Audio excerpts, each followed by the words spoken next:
Nice. Thank you. We're I'm live. sure I'm sure we're live. Yes. Okay. Hello, everybody, and welcome to the Cosmic Connection. This is your place to explore the order and the beauty of the cosmos and your connection to it all. My name's Amanda Poole Walsh. I'm the founder of Astrology Hub. I'm here with Rick Merlin Levine, and we are so glad to be here with all of you. So this is our second week back after our course, and it just feels good. I told Rick, I'll tell him what I told you. I said being back on the show with Rick for me, and I'm sure some of you can feel what I was saying. It's like that feeling when you put your feet into a warm pair of UGG boots, like that, like, oh, these are so comfortable. These feel so good. And that's how I felt last week after, especially like on a cold morning, you know? Do you feel that way though when it's 90 degrees out and you're walking on the beach and then you have to put your foot into those same UGG boots? No, that's gross because then there's sand on my feet and it feels really icky. So no, Yeah. it's just So I'm just saying that everything has its, its limitation. this is true. This is true. I was giving you a compliment, Rick. Oh, wait. Can we replay that? Thank you. Oh my God. All right. We're off to a great start. And today we're going to be doing the April forecast, which I'm so excited about. I cannot wait to hear what you have to say about April coming up. And for those of you who are still interested and or maybe you haven't even heard about the Sacred Astronomy course for astrologers, it started today. So it's not too late. You're not behind. You can totally jump in now. If you're interested in understanding how the movements in the sky correlate with the chart and how you can marry these two and take your astrology beyond just the computer and start to cultivate a really deep connection and understanding of the sky and the movements of the sky. This is for you. Well, people forget, astrologers forget that there's actually planets moving around in the sky because they become so obsessed with what's on the computer screen. And Brett is a great guide to open that world up because that's real astrology. When we look at charts, that's I call it throat chakra and higher astrology. It doesn't have to do with it doesn't have anything to do with the physical experience, the visceral experience of it. It's a head trip, and it's wonderful and useful for that. But feeling your place, in the cosmos, is important. Absolutely. Last year with Saturn and Jupiter so close together in the sky all year, that was my first experience of being able to see the astrology and connect with the astrology in real time all year and to have an experience of that. Yeah. And then to actually miss them when that was gone. It was like, wow, I'm actually going to miss these guys once they're I can't see them all the time. They'll be back. I know. Well, they are in the morning. Yeah. It's different. It's a totally different experience. But they'll be back together. Yes, in 20 years, right? In 2039, 2040. Yeah. Wow. Amazing. Okay. Well, so Rick, if you're interested in joining that class, it's astrologyhub.com/sacred astronomy. So that's astrologyhub.com/sacred astronomy. Classes in session. We'd love to have you. There's a great, very vibrant study group that goes along with this course. So if you want to connect with other people who love to geek out on the sky, you're going to find your tribe there. And here, of course, always. So let's talk about April. What's going on? Wait, real quick. I just wanted to sort of anchor us in the year a little bit because your big theme for this year has been yours. The astrological theme that you've called out is the old versus the new. So it's the same astrological theme that every astrologer who's paying attention has called out. Some things are very obvious. It's like if someone gives you, a limerick and says, read it to 20 people, they're all going to read the same thing, maybe give different nuances. But it's interesting you said it like that. because the theme of April absolutely ties in to this larger theme of the year. I mean, as I looked at March, going back to January and February, and looked ahead at March and April, I felt that March would be the first breakaway from whatever it was that we all experienced differently and the same from February, March of 2020, all the way through February of 2021. And looking back, March has some feelings of breakaway. I was talking to a friend last night, and the friend said, the most amazing thing about the last few weeks is that I don't feel compelled to turn on the TV every day to see what craziness has happened. Now, that doesn't mean that there's no craziness. It just means that there is a shift in the zeitgeist, in the general overall feeling.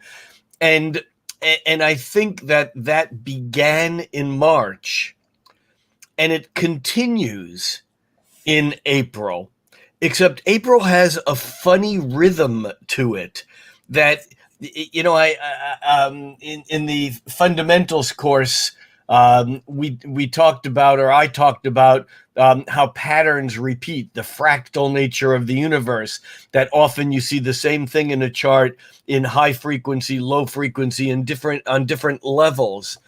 And it's interesting because the theme for the year 2021 that makes it characteristically different than 2020 is that 2020, the theme was this cluster of planets, including Jupiter, Saturn, and Pluto in Capricorn. And it had to do, it was almost like going to the chiropractor. It was like society got its bones realigned or misaligned, but there was definite structural work that occurred in structural, meaning Capricorn and Saturn, and the realignment and change, the transformation being Pluto, and the Jupiter being hope for change. And of course, I understand that we got change in 2021, and it's not necessarily the change that everyone wants, but it's change. Now,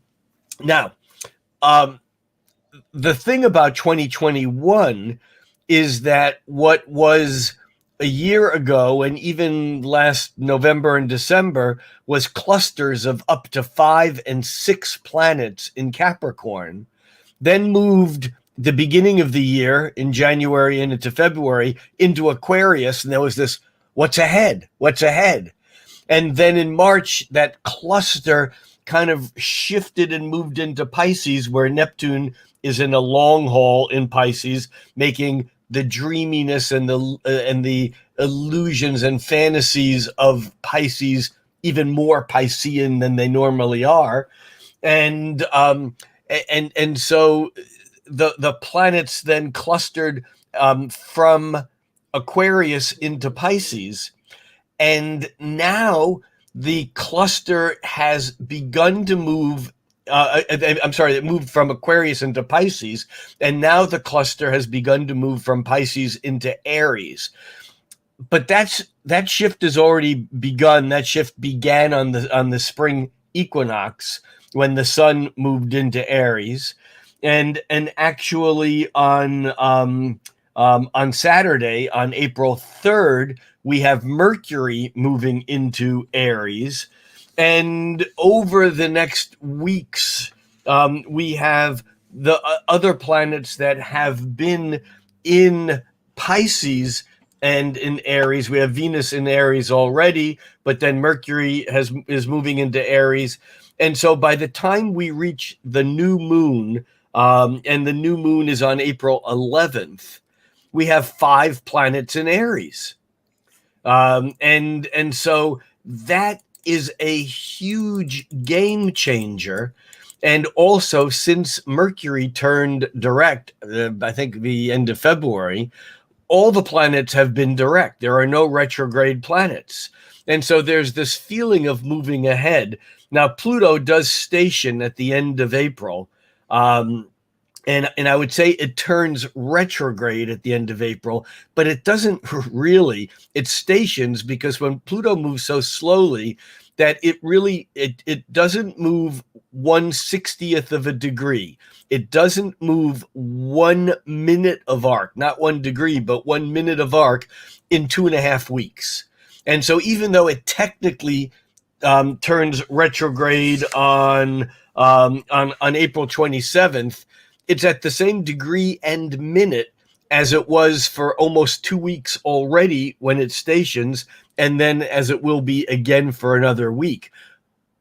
But Pluto turning retrograde is the first in a cascade where the outer planets one at a time turn retrograde. First Pluto and then Saturn and Jupiter and Neptune and Uranus and Chiron, about a month apart. Each of them turns retrograde end of April, May, and middle of June, and all the way up through August. And so when these planets begin to move retrograde, we're going to get a sense of some pulling back, some holding back, some recycling of energy. But here's where the theme fits into the larger theme. And that is that 2021 has 3 occurrences of the Saturn square Uranus. Saturn, which was in Capricorn for 2.5 years, moved into Aquarius. Uranus, which was in Aries for 7 years, moved into Taurus about almost 3 years ago now, about 2.5 years ago. And so we have Saturn making a square to Uranus in mid-February. Then Saturn turns retrograde, makes a second square to Uranus in mid-June. And then it goes direct and Uranus is retrograde, and they make a third square on Christmas Eve, our new national holiday, Christmas Eve, because it seems to be an important astrological date, just coincidentally, every year. Anyhow, Saturn is the old, Saturn is tradition, Saturn is the rules, Saturn is the law, Saturn is authority. And Uranus breaks free of that authority. Uranus is the new. Uranus is the wild card. Uranus is the unpredictable. Uranus is the progressive and forward-moving, even revolutionary, the unorthodox, whereas Saturn is the traditional. And so we've deemed, I say we, me and the council of 7,000 other astrologers around the planet have deemed 2021 the year of the old, that's Saturn, versus the new, that's Uranus. And yet it's tricky because sometimes it's hard to tell what's old and what's new, because we have Saturn in Aquarius, which in ancient astrology is Saturn's other home sign, but Aquarius kind of represents the new. It represents the future, technology. It represents the social network. And so we have Saturn holding the tradition, breaking into new ground, while we have Uranus, which is the unorthodox and the erratic, the shock and awe of new, but it's in Taurus, and Taurus doesn't necessarily want to change. And so there's this juxtaposition of the old and the new. By the way, Amanda, your video is gone. I'm just continuing on. Oh, you're back. Hi. I think we're playing around with the different screen views. Oh, you're doing that then. Okay. I think Courtney was doing it, but I don't know if people like that. I like knowing you're there, but okay, it makes me feel comfortable. But I'm okay either way. I just thought maybe there was a glitch or something. Yeah. Okay. You know me. You put in another quarter. I'm just rattling on. Exactly. Okay. So here's the important thing that I've set up, and that is at the beginning of April we had Mercury still lagging back in Pisces. And by the new moon in mid-April, April 11th, we have Chiron, Mercury, the sun and the moon and Venus all in Aries. This is kapow. This is hit that gas pedal. Hit that gas pedal hard. Go into the future. You know, my Aries aphorism, which many of my students and followers have heard more than once, is ready, fire, aim. Because Aries hits the gas pedal first, and then it figures out where it's going. You know, it's that it's the starting energy. And so with all those planets in Aries, man, we're ready to go. But until April 11th, the moon is behind the sun. And then when the moon moves into Pisces, this is the balsamic phase. This is the dark moon. And so it's the end of the lunar cycle, even though we have all these planets kind of staged in Aries, ready to hit the accelerator, ready to run free. It's like we're a thoroughbred horse in the starting gate, and the starting gate isn't open yet. And so we have like a week or so, several days at least, of what I would call dead air time, where everything is poised to move forward, and yet until the new moon, until that, because, you know, many astrologers say that the astrological new year is the first moment of spring, is when the sun enters Aries. Well, that may be true, but on a fractal basis, it's actually the new moon in Aries, because it's not until the sun and the moon align, once the sun has moved into Aries, that that things are really moving forward. And so after the 11th, we have this incredible forward thrust, but then it gets tricky, because first the moon, a couple of days, the new moon is on the 11th, and by the 12th, the moon has moved into Taurus. Now, the moon only spends a couple of days in Taurus. It's, the moon is like the cosmic quickie. And, but what happens when the moon moves through Taurus is that it conjuncts Uranus, because Uranus is at 9 degrees of Taurus. And this sets up the theme for the rest of the month, because Uranus is at 9 degrees, it's about 9.5 degrees of Taurus. And Saturn is at 12 degrees of Aquarius, which means that Saturn and Uranus are still square. It's 3 degrees of orb. They're still close enough to be working. But what happens is that on the 12th, the moon, it depends on where you are, the 12th or the 13th, the moon lines up with Uranus, and the moon loves being in Taurus. It's not its home sign. It's the sign of its exaltation. When the moon is in Taurus, the moon goes, yay! That's its exaltation. Why? Because it doesn't have any of the responsibilities of being the homeowner. When planets are in their ruling sign, they're at home, and they have to, they can be like a king in their castle, but they also have to call the plumber if the toilet's back up. And so there's a reason. But when you're in the sign where you are an honored guest, and every planet has a sign where it is exalted, and the moon is exalted in Taurus. The moon loves being in Taurus. Why? Because the moon is always changing, and Taurus does not change. Taurus always has its feet on the ground. And so the moon is quite comfortable in Taurus, going through its changes, because it feels secure. And so the moon in Taurus is lovely and wonderful, except for about 7 years now, while Uranus is doing that 7-year run through Taurus, and it's about 2.5. It's not quite halfway through Taurus yet. But for that period of time, every time the moon comes around into Taurus, it goes, I love it here. I'm in exaltate. Oh, shit, it's Uranus again. You see, because Uranus is not comfortable to the moon. Uranus is crazy making. Uranus is genius. It's brilliant. It's breakthrough. It's the mad scientist. Uranus is getting shocked by electricity or by something someone says that blows your mind. That's Uranus. And it can be cool. I mean, it can be fun. I mean, it can be exciting fun. It can be orgasmically ecstatic. But not so much to the moon in Taurus, because that moon in Taurus is looking for your UGG. Are you with me here? The moon in Taurus is like slipping on an old sock or a comfortable slipper, or if you have to go outside, it's UGG, the Uggs.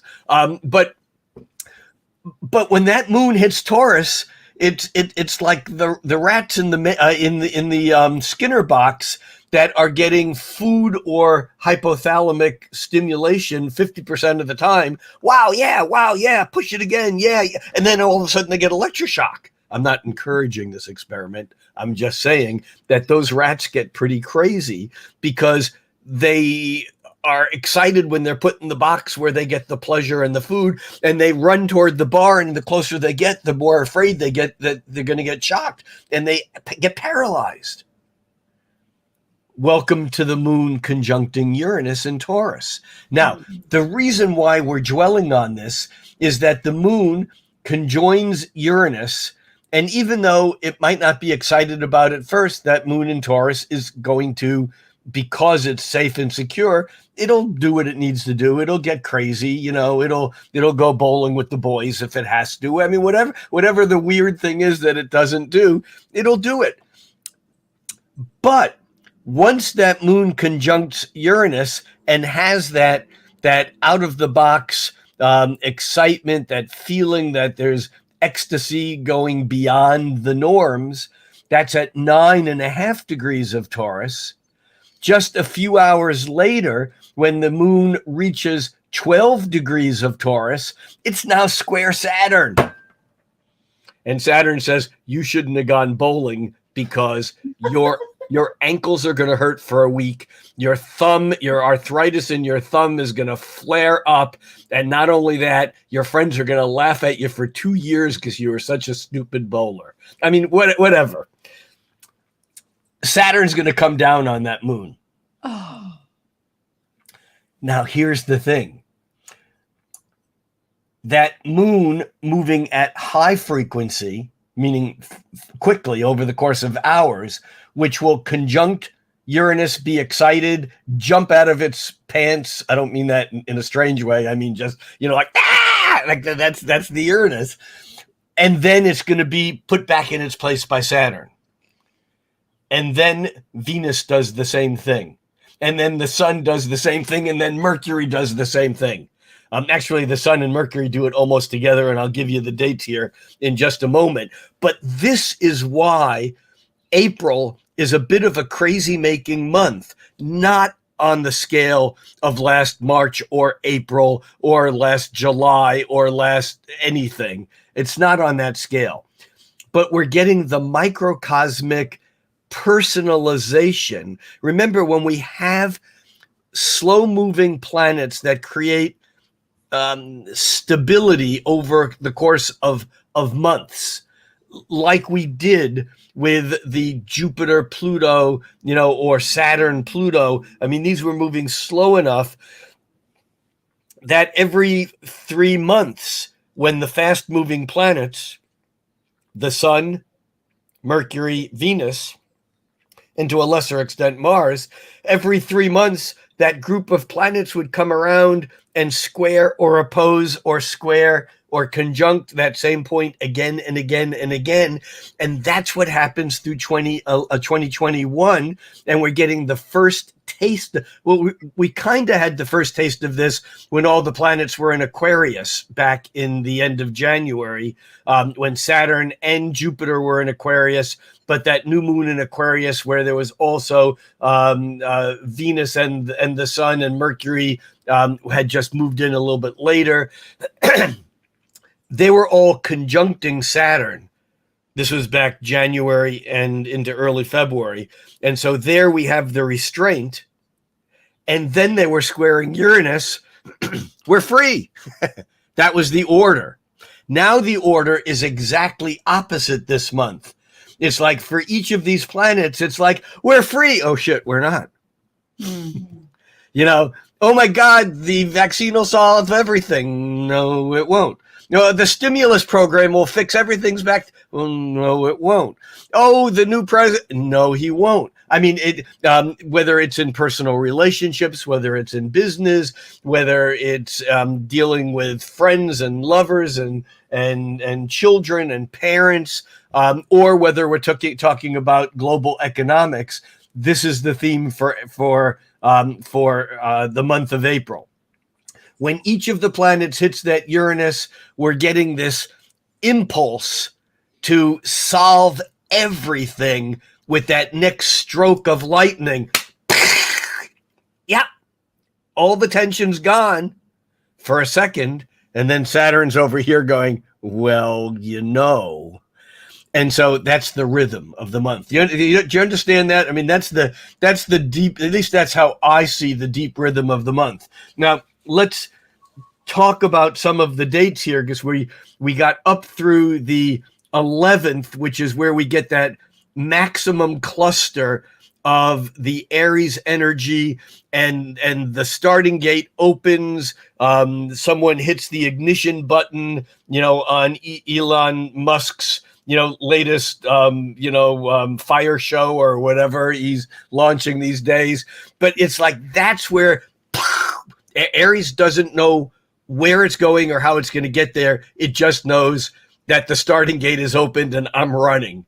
It's been said that when you have an acorn just sprouting above the ground, just a little tiny green sprout, and you compare that to a flower, a blade of grass just coming up from the ground, you can't tell the difference. It's at that point in time, it's simply undifferentiated energy that is coming from the seed germination stage and beginning to express. That's what Aries is all about. That's why it's so good at starting things, because it's about taking the magic of what was inside the shell of Pisces. I know we normally think of Cancer, the crab, as having a shell, but but fish have scales, and those scales are like shells. And with Pisces, you have the fish swimming in opposite directions, but they're kind of like encased in an archetypal circle, if you will. It's the Vesica Pisces, the Holy Grail, the vessel of the fish. But from that containment in the primordial swamp or sewer or womb, from that, we have that Aries expression. And that, man, if you want every new moon is an initiation. Every new moon is a time to plant seeds, however we may plant them, ritualistically or physically in the ground. But this new moon is intense because of the power of the thrust that it has behind it. And then right behind the new moon, or as soon as the new moon happens, the next thing and by the way, that new moon is not a lightweight energy because Venus at the time of the new moon is squaring Pluto, which is intensifying passions, and people are acting on their feelings because it's Venus in Aries, and it acts before it thinks, which is really what intuition is. We forget that Jung's concept of intuition is fire. We think of fire as action. Jung said that fire was intuition, because with intuition, there is no feeling, there is no sensation, there is no plan, there is no thought. There's just a direct, fully formed battle plan that you're doing without anything coming between it. Fire doesn't think about what it's going to do next. It just burns. It figures out how to stay alive and keep burning. That's what fire does. So what happens is that these planets will all first conjunct each of them will conjunct Uranus before they square Saturn. And here's the way the flow is. And this is why April is so screwy with this old, new, wow, we're free. No, we're not. We got to pay for it. How are we going to pay for it? Well, we'll do this. Brilliant. But that won't work because that, it's that kind of a thing. All right. So on April 1st, the month opens with Mercury making a half square to Saturn. Now, that's not one of these squares, but it's still strong enough that there is a Saturnian restraint on our logic, our thinking process. That's today. On April 19th, Mars makes a square and a half with Saturn. Now, remember, during the January, February, during the whole insurrection and impeachment process, that was Mercury squaring Saturn and Mars as it was going through Pisces was square. I'm sorry, that was Mars. Hold on. No, that was Mercury squaring Saturn and Venus squaring Saturn. Now, what's happening is, no, let me take that back. That those were those planets sextiling Saturn. And now, as these planets go into Aries, that's where the sextile is. I got myself confused here. Let me back up.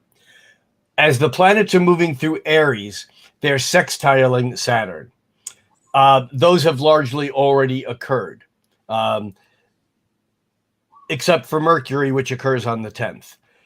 Then, as those planets follow the moon after the new moon into Taurus, they will each conjunct Uranus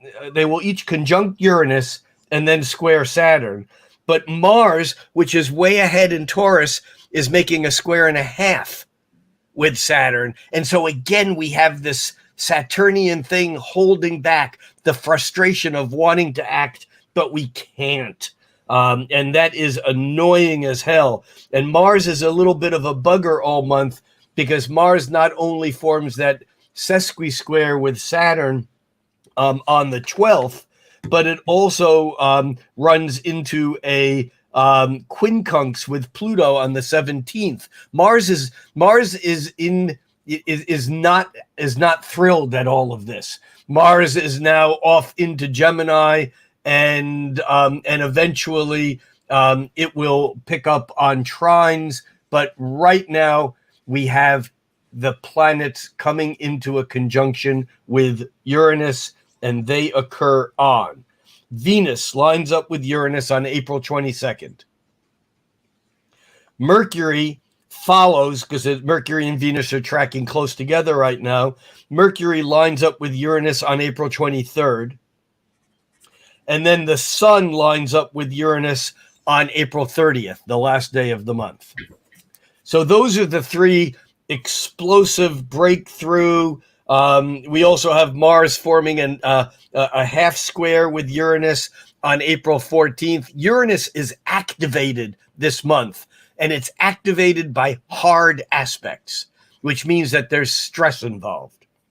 Then each of those planets will form those same aspects with Saturn, so that Mars makes its sesqui-square with Saturn on April 19th.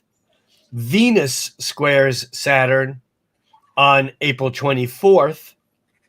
And then Mercury squares Saturn on April 25th. And then the Sun squares Saturn the first week of May. My contract doesn't prohibits me from talking about an exact date because that's in May. But actually, the Sun makes that square to Saturn. It makes the conjunction to Uranus on the 30th, and it makes the square to Saturn on May 2nd. So in each of these cases, there's first the breakthrough, the awakening, the shock, the excitement, the new, the progressive, the forward movement. And then there's like 2 steps forward or 3 steps forward each time that Uranus energy goes. And because there's restraint, it's like we push farther. We take more of a risk. When the Uranus is involved, we break through harder, faster, more furious, with more assertion, with more anger. And then Saturn has to come back and say even harder, you can't do that. I'm the final sayer here. Now, this isn't the way it ends up by the end of the year, but right now we have the order is first Uranus, then Saturn. And that's basically, it's 2 steps forward, 1 step back. That's my theme for the month of April, is 2 steps forward, 1 step back. We're making progress. But with all those planets in Aries, we don't want to make progress. We want to be at the finish line. Because Aries doesn't have a process. Aries just has I'm here, now I'm here. It's everything. It's Eckhart Tolle's The Power of Now. It's Ram Dass, who is an Aries, or was, I guess he still is an Aries. Ram Dass is born April 6th, as yours truly, an Aries, born April 6th. But that's the sense, is like, be here now. And so there is no game plan to follow to get there. I mean, you know me, you've worked enough with me. For me, it is, if something needs to be done, it's done now. It's not done last week. That's what a Capricorn would do, because a Capricorn is basically calculating the best use of one's time. Aries doesn't have the best use of one's time because there's no such thing as time. It's now. I mean, I'm exaggerating. I'm caricaturizing this, but there is some truth to it. So that becomes the overriding theme for the month. Although we should also give a stop to the fact that as the moon moves into Scorpio on April 26th, we have several like really powerful days. As we hit the April 20s, we have, first of all, we have the Sun and Mercury aligning on the 18th. And then we have the Sun and Mercury, Mercury first, and then the Sun, but within a few hours of one another on the 19th, moving from Aries into Taurus. And it's almost like the Speedy Gonzales of Aries, the Flash. I mean, all Aries' favorite superhero is the Flash, because of the speed at which it moves.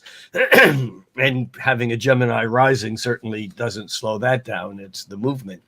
But when the Sun and Mercury on the 19th leave Aries and enter Taurus, it's like the hare turns into the tortoise. And we all know the story of the ram and the bull. I mean the tortoise and the hare, because it's the same story. Because the hare, the bunny, the fast moving, jumpy, enthusiastic, I can beat anyone, I can do this. The ram with its head down says, I can break through that steel wall, no problem, and just get some speed up, and puts the horns out and runs into it. And of course, then you have a ram knocked unconscious by that steel wall. And by the same token, you have the hare or the rabbit that sprints out of the starting gate, like we defined the starting gate. And 15 minutes later, it says, whew, that was tough. I'm going to just take a quick nap. And meanwhile, Taurus, the tortoise, just keeps on going. And so around the 18th, 19th, 20th, we have a shift from the enthusiasm. Enthusiasm is a great Aries word because it really means with God. En theos. And enthusiasm really is a state of existence when the ego isn't in the way. And when you're channeling that fire, that the intuitive fire of universal consciousness, that's enthusiasm. That's true, en theos, or enthusiasm. But as the energy moves from Aries Mars ruled fiery Aries into Venus ruled practical Taurus, the energy slows down. And let's not forget that in of all of the planets aside from the moon, the first planet that actually moves from Aries into Taurus ahead of the sun is Venus on April 14th. Now, Venus, when she was in Pisces, was exalted. Venus loves being in Pisces because it's not at home, but it's treated as an honored guest. You know, you think of all the like Angora fur and the sweet, the flowers, and Venus in Pisces is the romantic, the fantasy of perfect love. When Venus moves into Aries, she's not as happy. I mean, I am the proud owner of a Venus in Aries. I don't know any better. I like my Venus in Aries. But she's not as happy in Aries because she's all fired up. Venus likes to be chill. She can chill. I should say they can chill because, as we know, all the planets are gender, bigendered, multigendered, whatever. Venus is chill in Pisces, and when Venus moves into Taurus, again, Venus is chill. And so on the 14th, when Venus moves into Taurus, we get this, but again, Venus is aware that Uranus is lurking right there, and that just in the matter of days, that Venus will make that conjunction. What did I say? It was on the 24th, I think I said. Yes, you did. Yeah. Well, 22nd is Venus conjunct Uranus, and then 24th is Venus conjunct Saturn, or square Venus Saturn. square Saturn. Yeah. So, but Venus now, once normally she loves being in Taurus, but again, there's a little bit of what's the word? Edgy. Like there's edge. She's anticipating that something might not be quite right, or that she won't be able to, order out a pizza, lay on the couch, and watch reruns of her favorite 1950s black and white TV show, right. And totally chill because someone that she lives with might come in and go, "Oh my God, there's an amazing thing going down. We need to watch it on the news," and it's cool, but it's not chill. Right. So that's the story. We were going to look at the full moon. So all these planets are moving into Taurus, and things are definitely becoming chiller. Is that a right word? I like it. Chiller. More chill. Yeah. I like chiller. Chiller's great. Yeah. It's like a play on thriller. Yeah. Yeah. Mm-hmm. Yeah. Chiller. I can hear the music. No, never mind. Chiller. All right. So the other thing that occurs during this period of time, also on April 23rd, is that Mars, which has been in Gemini, leaves Gemini and enters Cancer. Traditionalists have a bit of a problem with Mars in Cancer because Mars is exalted. Mars rules Aries, and we have all these planets that have been in Aries. And because all those planets have been in Aries, Mars in Gemini has been buzzing. Man, Mars has been busy. The problem is that for the last 7 weeks, I say the last 7 weeks, I mean the last 7 weeks from April 23rd, when Mars leaves Gemini and enters Cancer. During the previous part of April and the end of March, as Mars was moving through Gemini, Mars was spinning its wheels furiously, but not necessarily getting a lot of traction.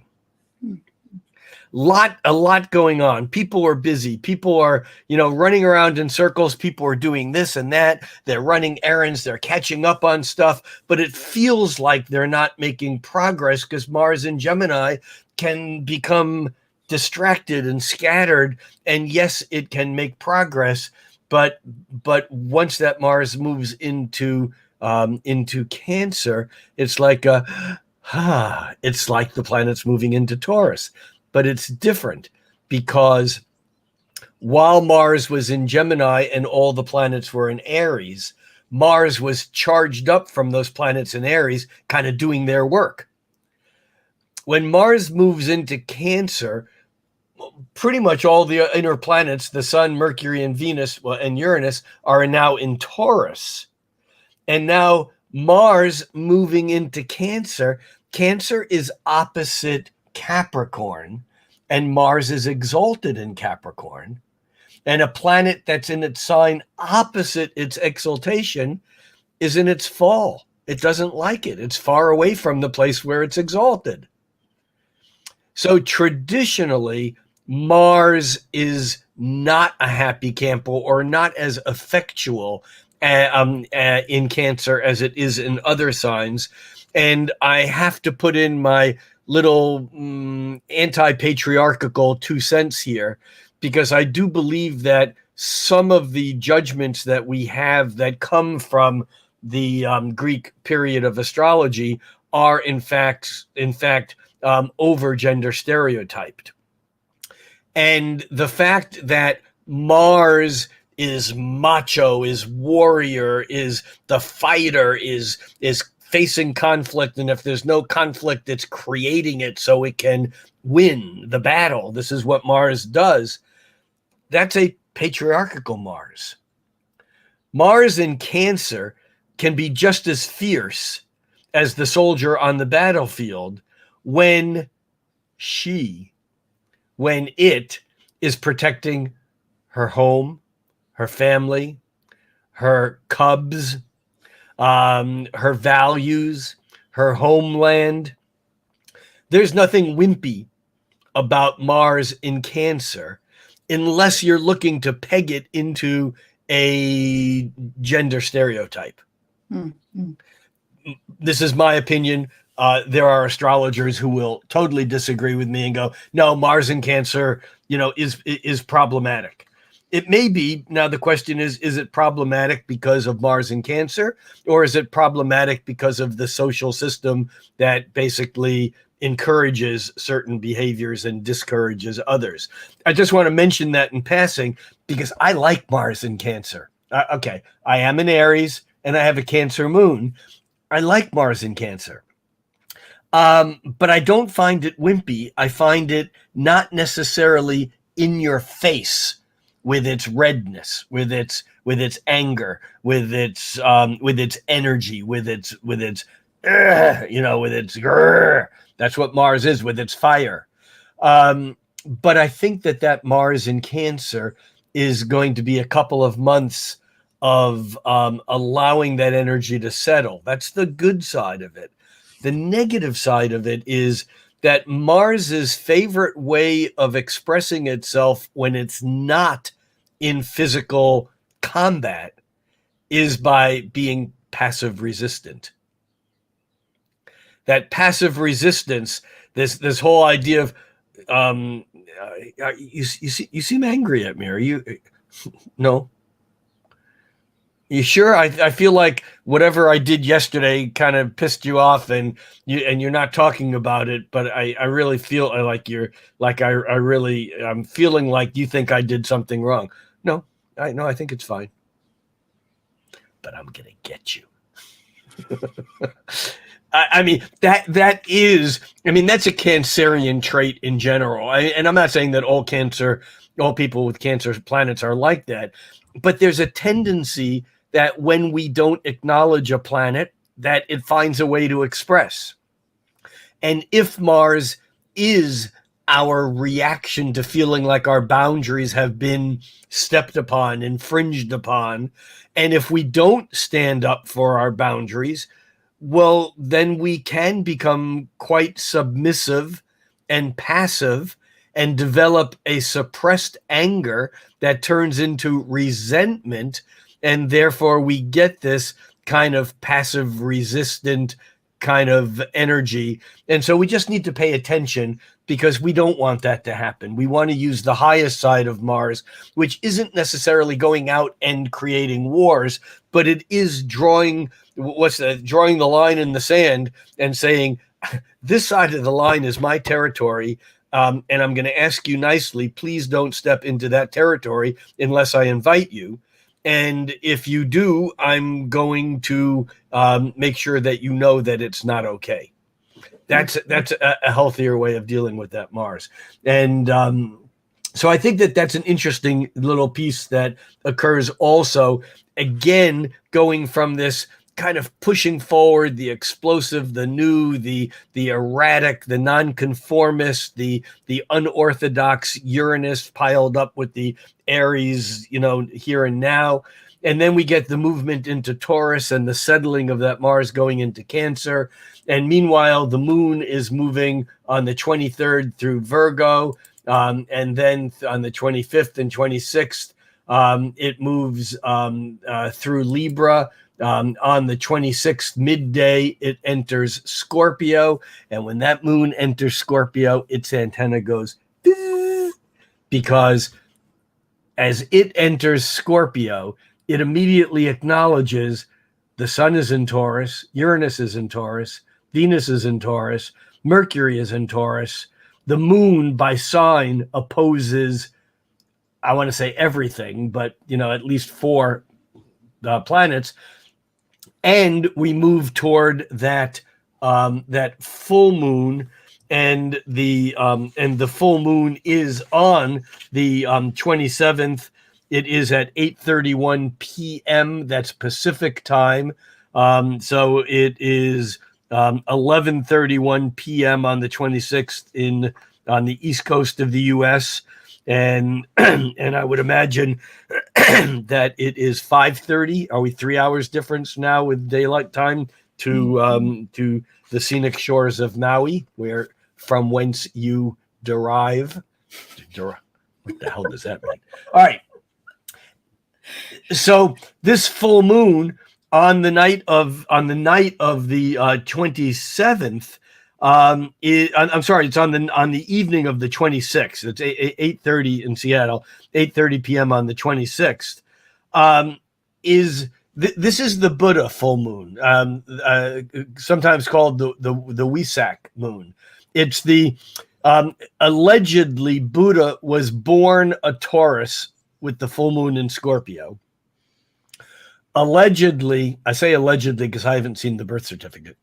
Allegedly, Buddha became enlightened at the full moon in Scorpio with the sun in Taurus, and allegedly Buddha left this plane with the full moon in Scorpio opposing the sun in Taurus. The full moon in Scorpio is probably the most complicated moon. Traditionally, the Capricorn moon and the Scorpio moon, I think the Capricorn moon and the Scorpio moon kind of vie for the worst moons. Now, I'm not, as a moderner, I don't go there. But I think that Capricorn moons are hard. Actually, that's the moon in its fall, because in its detriment, because it's at home in Cancer, the sign opposite Capricorn. Moon has a hard time feeling nurturing and caring and warm and emotionally present in Capricorn, where it in some ways is more naturally creating the rules and the boundaries for safety rather than nurturing for safety. But I think that Scorpio moons are tougher. And I think they're tougher, not that they're worse. It's just that because Scorpio is such a powerful and intense and changing, transformational. It's change not like the moon changes phases. Scorpio is transformational in an evolutionary way that goes through these one-time moltings or changings that are evolutionary in nature. And the moon is the closest thing to Earth. And when the closest thing to Earth is in the most mysterious, darkest, shadowiest, deepest, most passionate, most occulted of the signs, because remember, it's the Scorpio time of year when the beautiful leaves of the autumn kind of get nipped in the bud. They turn brown, shrivel up, and the trees are now, they look dead. They're not, but the energy has all gone in, where total magic occurs that ends up in the magic of Pisces, where the fluids start running again, and then kapow in Aries, the energy expresses. But there's something about that Scorpio turning point that is related to the complexity of those things we don't know, of death, of regeneration, of revitalization, of the things that are beyond our awareness and out of our control, which is why moderners have associated Pluto with the Scorpio, although Mars is not thrilled with that deal, because Mars used to be a whole lot sexier and passionate when it was basically at home in Scorpio and Aries. Now it just has to put on its armor and go fight, while Pluto gets to have all those deep, intense, passionate interludes. But here's the thing. The full moon in Scorpio has to reflect the overt simplicity of the sun in Taurus. Taurus is the sign of simplicity. And by that, I don't mean like Simple Simon. I mean, I don't mean simple in the pejorative sense of, he's a simpleton, or that. I mean simple meaning uncomplicated. And Taurus is uncomplicated because it just shows up and continues in the direction that Aries started it in. It's like, if you want to ever see how a Taurus works, try to go to a friend's farm, a dairy farm, and when the cows are heading back to the barn in the evening for milking, try to stop one. Or the herd. Ain't going to happen. They're on a mission. They're not moving fast, but they are doing what Tauruses do. They're just plodding. It's funny because Taurus is plodding and Scorpio is plotting. But the simplicity of that Taurus sun is reflected by the complexity of what isn't shown on the surface. And so the feelings are passionate, intense, and deep. But this is not just another Scorpio full moon, because the moon in Scorpio is not only opposed the sun, it's opposed the sun and Uranus and Venus and Mercury. And in fact, it's also square Saturn and will be square Saturn and Jupiter in Aquarius. And on top of that, it's forming the full moon is forming a square and a half, a sesqui-square to Neptune, which means that the sun is forming a half square, a semi-square to Neptune. So this full moon is not easily aspected. It's coming off of a bunch of trines. When the moon was still in Libra, it had trined Jupiter before the moon went full. Then as the moon moved into Scorpio, it trined Mars in early Cancer. But by the time we reach that full moon, there's no love for that moon. I say love. I mean, there's no respite. That's a better word for it, because that moon is opposing the sun, opposing Uranus, opposing Venus, opposing Mercury, squaring Saturn, squaring Jupiter, and sesqui-squaring Neptune. And that moon says, I'm cool because I have a job to do, and my job is to reflect all of that energy in a way that's so complicated you can't even begin to understand. I think of the Greek philosopher Heraclitus, and Heraclitus said, "The hidden harmony is always better than the obvious." And that's really what this full moon in Scorpio is about. And by the way, let's not forget that the full moon is on the evening or the night of the 26th, and Pluto is stationary retrograde on the 27th. But really, Pluto ain't moved. Pluto hasn't moved for a week and a half, noticeably. Same degree, same minute. And so this is incredibly powerful because over that past week, Pluto, we had that energy from Pluto as a planet slows down and turns direct or retrograde. The slower the planet moves, the more intense, the deeper, the more profound, and sometimes the more subtle, but the more powerful the energy is. With Mercury, a retrograde station or direct station, lasts a couple of hours.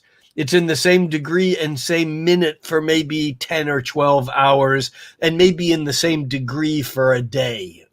But with Pluto, it's the same degree and same minute for over 2 weeks. And Pluto is holding a lot more cards in this whole deal than is apparent. And so it's a very interesting full moon, especially when we go to the concept that we moderners would say that Pluto is the modern ruler of Scorpio. This is a full moon in Scorpio, and that full moon in Scorpio is coming off of a square to Pluto, while Pluto was stationary retrograde. And even, it's like that Pluto ain't going anywhere. So I think that we really have a powerful full moon here, and it's not about what meets the eye. Now, the last thing I want to say is that this is on the 26th and 27th.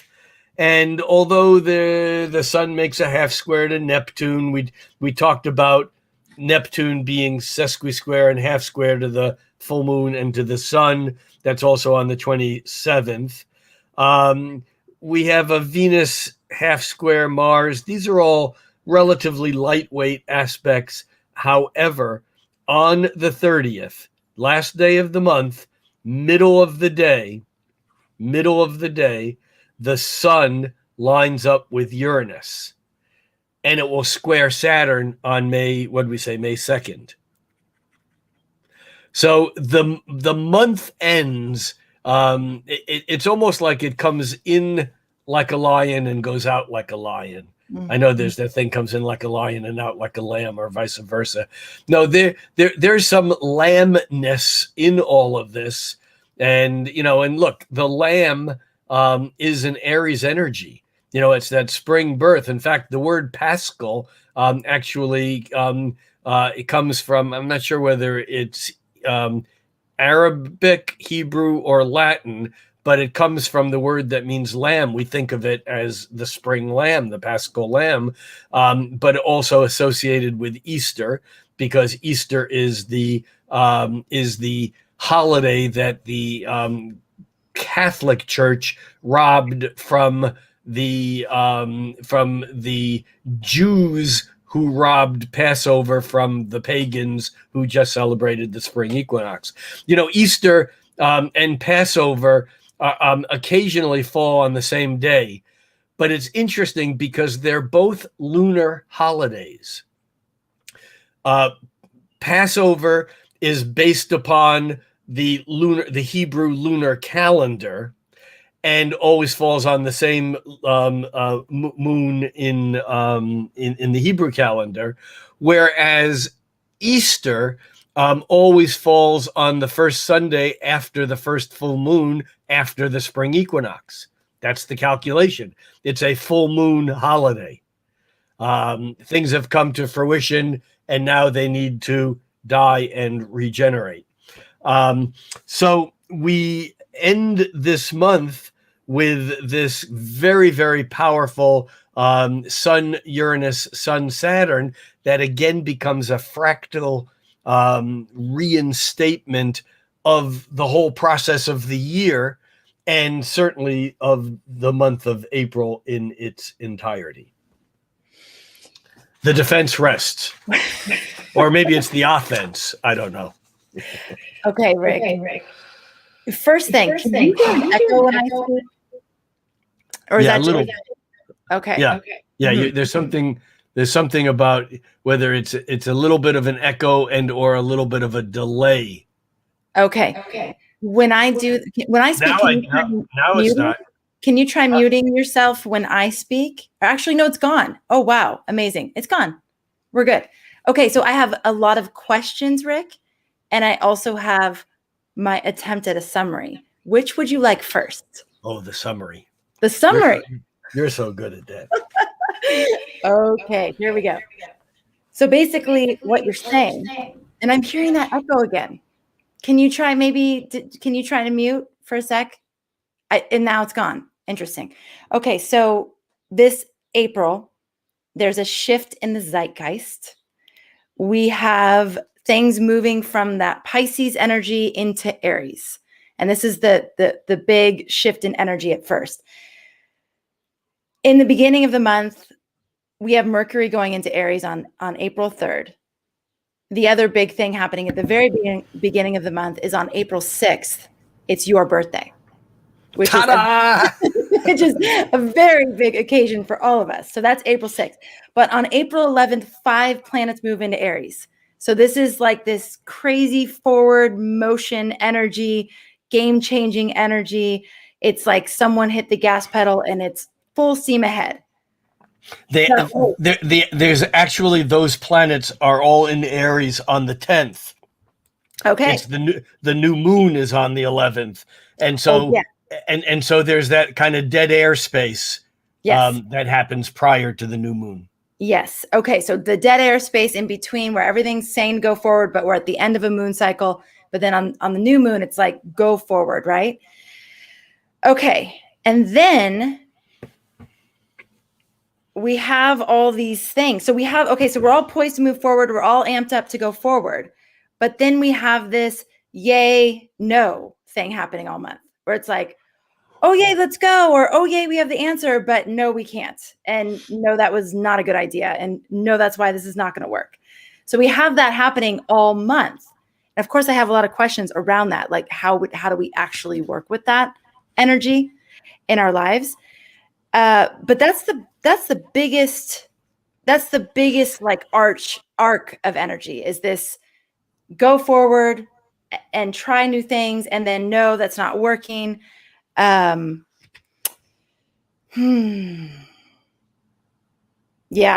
So we have Mars doing that. Yay. Then no, we have Venus doing that. Yay. Then no, we have Mercury doing the yay. Then no, then we have Sun doing the yay. Then the no. And Oscar Wilde has the solution to our dilemma. He said or wrote, all things in moderation, including moderation. Okay. Clever boy he was. Yes. Well, there is something about avoiding the extreme expression of the unrestrained Uranus, but without suppressing it. You see, if we suppress it, it's going to explode out of our control. So we have to find ways. I always think of this concept called planetary or symbolic substitution. And that is Bruce Schofield, a scholar, an astrology scholar from Massachusetts, coined the term symbolic substitution.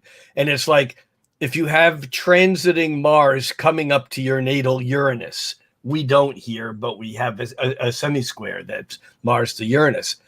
Find an old toaster oven or a hair dryer that you're going to throw out, plug it in, turn it on, and toss it into a full bathtub. You know, give the gods, the planetary gods and goddesses, something. Give that lightning some way to strike that's safe. It doesn't work if we just go, you know, put me in a restraining suit, you know, for those 3 days, because shit'll happen. And so we have to figure out ways in which we can symbolically move the energy without over expressing it and therefore endangering ourselves and then subjecting ourselves to Saturn's recoil response. Would you say it's kind of like that saying, don't let the highs get too high or the lows get too low? It's and also, I mean, that's one question, kind of ish. Well, yeah, but that gets back to Oscar Wilde's everything in moderation, including moderation, because Right. there are times when you want those highs or lows. You just need to pay attention to in what ways are you getting them, you know, to do them in ways that are not stupid with that will then attract the wrath of the laws of Saturn. In other words, rather than, you know, getting in your car because you're angry that day on the day that the sun conjuncts Uranus, rather than getting in your car and taking it up to 85 or 90 miles an hour on a wet road just because you're pissed off, to maybe go to the gym. You know, or do something to burn off some of that energy without doing something that endangers yourself. Okay. This is going to another question around this energy and tying in something that Anne Ortley has been saying, that the energy right now is almost like we have training wheels on our bicycle. And you know how you kind of like wobble back and forth on those wheels as you're getting your balance when you're learning.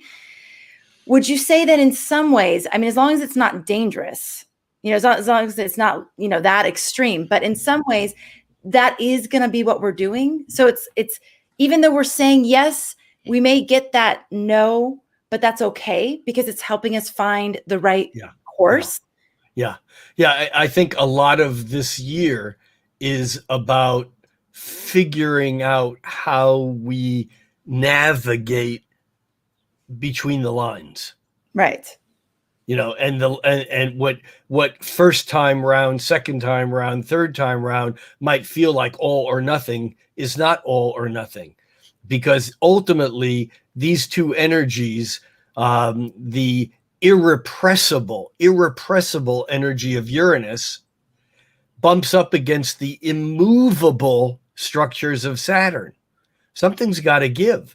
So we need to figure out ways. I mean, this is really an ideal reason to practice yoga. And when I say practice yoga, I don't necessarily mean doing asanas. There are many types of yoga, but yoga has to do with how do we harness the energy that when we're not working with it by practicing these positions. And again, I don't mean physical asanas, I mean metaphysical positions.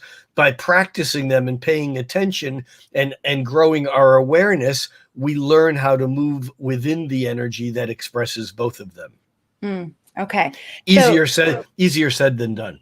What I got, the main thing I got from everything that you said is that this is the kind of month where awareness of these energies is almost enough to just to help us interpret what's happening in a way where we can sort of watch with a little bit of a like, yeah, it seems like that, but we'll see. Yeah, I think so. Right? Like it seems like that, but we'll see. And I'm just going to take more of that Saturn, like let time do its thing with whatever's happening, and know that even if we feel that impulse to be moving things forward, that it's probably not going to be the end game yet. It's not going to be, we're not going to see the final fruition, that moment, that there's things that we still have to work out in between. Yeah, we are definitely not at the end game.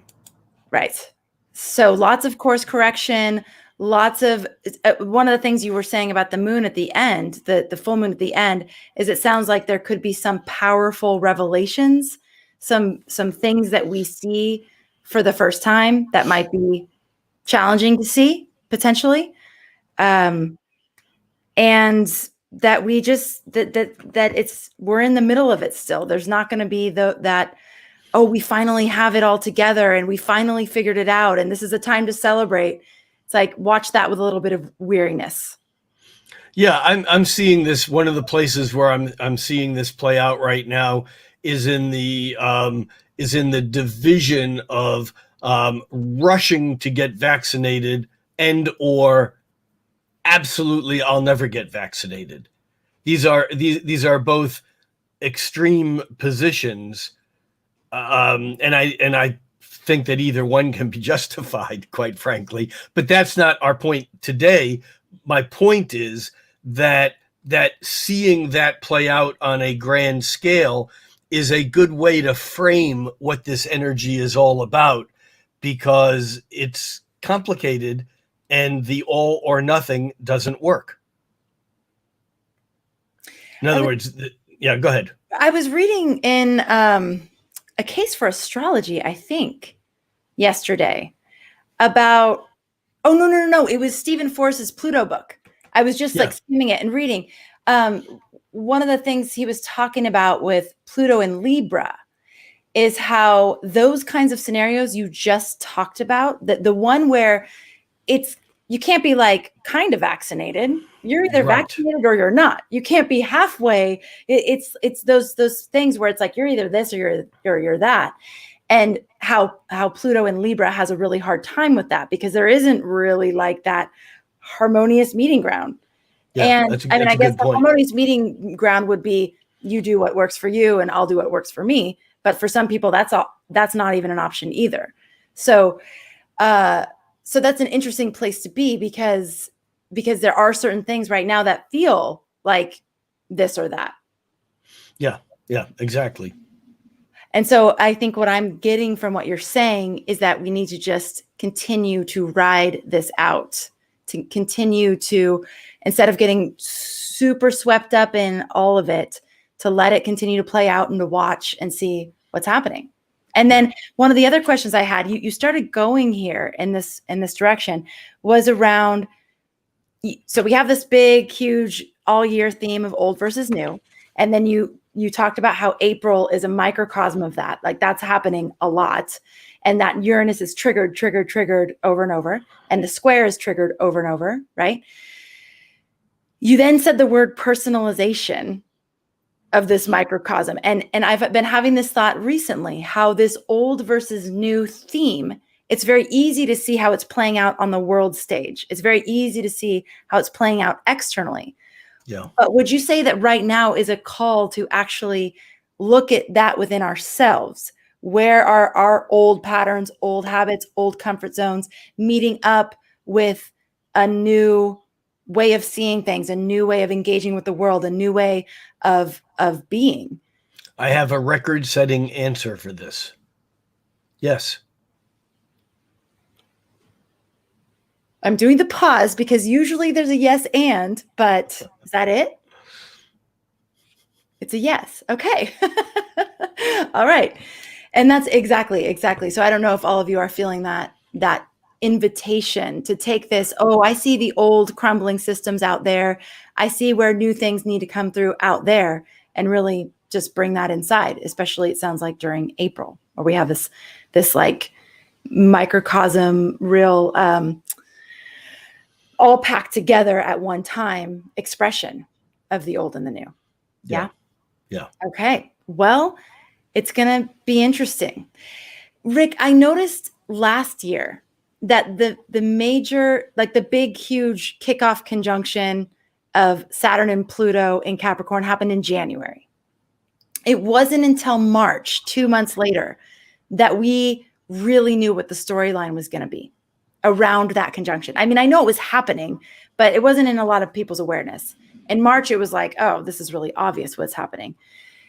It seems I'm noticing the parallel between this year's Saturn-Uranus square happening in February and now April, 2 months later, there is potentially it becoming really obvious what the storyline is? Or do you think that it's already obvious? It's just... No, I think that Do you know the term the lag of seasons? Do you know what that means? No. It's a climatology, earth science. It's an earth science term. And the lag of seasons is why the day of greatest sunlight, which would be in the northern hemisphere, June 21st or right around there, why isn't that the warmest day of the year? And why isn't December 21st the shortest amount of direct sunlight, the coldest day of the year? And the lag of seasons basically says that the earth warms up and cools off, but the waters in the ocean hold heat and lack of heat longer. And so what happens is that the oceans lag behind and create weather patterns, so that in most places August is hotter, in some places even September is hotter than June, because the ramifications of the events that have already occurred take time to settle in and spread and then travel. With mundane astrology more than natal astrology, but really with both. Mundane meaning, the astrology that we're talking about the Uranus, Saturn Uranus square that impacts the whole world, the mundus. There's a planetary lag of seasons. In other words, it takes a while for the energy that happened on such and such a date to create its ripples and its resonances and to build and to spread. And so even though now it's only an after effect, that the after effect has more potency than the actual event that stimulated it. And it's kind of an interesting thing, and it has to do with resonance in a way. But it plays out in all aspects of our lives, but it plays out most particularly in these slower moving aspects that take a while coming and going. And often, if you look at the great, like the Uranus-Pluto conjunction of 1965-66, the biggest events in that period of time were 69-70. 60, 67, 68, 69, 70, 2, 3, 4 years later. And in some ways, I think we're still getting these lag of events, not just from the Saturn-Pluto or Jupiter-Pluto conjunctions of 2020, but even the Uranus-Pluto squares of 2012 to 2015. We're still within, even though the things have changed signs and those squares are not still around, when you read the historical works like Cosmos and Psyche, by Rick Tarnas, you realize that these slow-moving outer planetary transits, that the orb of influence is like a decade or so. It's a very different thing, because it takes a while for the energy to build. Now, this is why when I look at mundane charts, I'm always interested in the faster moving planets making the same patterns again and again and again and again and again and again to the slow patterns that are holding. And we certainly saw this through the COVID rise and fall of 2020. Just that whole process, like, mapped crazy to every time there was a cluster of planets that squared, conjuncted, or opposed the Capricorn planets, there we were with another, wave of whether it was COVID or the demonstration of racial inequality, and let's not lose sight of the fact that right now, with the trial that's going on in Minneapolis, that this is absolutely a direct result and tied to the events of the Jupiter, Pluto, and Saturn, Pluto throughout history, but certainly from 2020. And so we're getting another wave of that polarization as this plays out now. So fascinating. And so that's basically when those when the faster moving planets hit those points of a major slower moving planet conjunction or aspect, it's like trigger. It's like it lights it on fire. And right? so that's right. And so this year, because we have Saturn squaring Uranus on and off all year, we will watch as events unfold, not only through the end of the year, but even through 2022, when clusters of planets fall around the degrees of where these two planets are squaring or nearly squaring one another. Wow. Fascinating. So this old and new theme is going to be very present for us all year. We can work with it and see it and externally. Well into 2022. Well into 2022. Okay. So it's getting intimate. And I saw Roxanne, I think, asked the question. So Uranus is eventually going to win, right? Well, hopefully not. Because if one planet wins, that means if Uranus wins, then we don't have any structure. If Saturn wins, we don't have the change. Well, it's not just change. It is that. But remember, Uranus is the electricity. It's the life spark. And when Saturn becomes too fossilized, when Saturn becomes too calcified, we kill ourselves.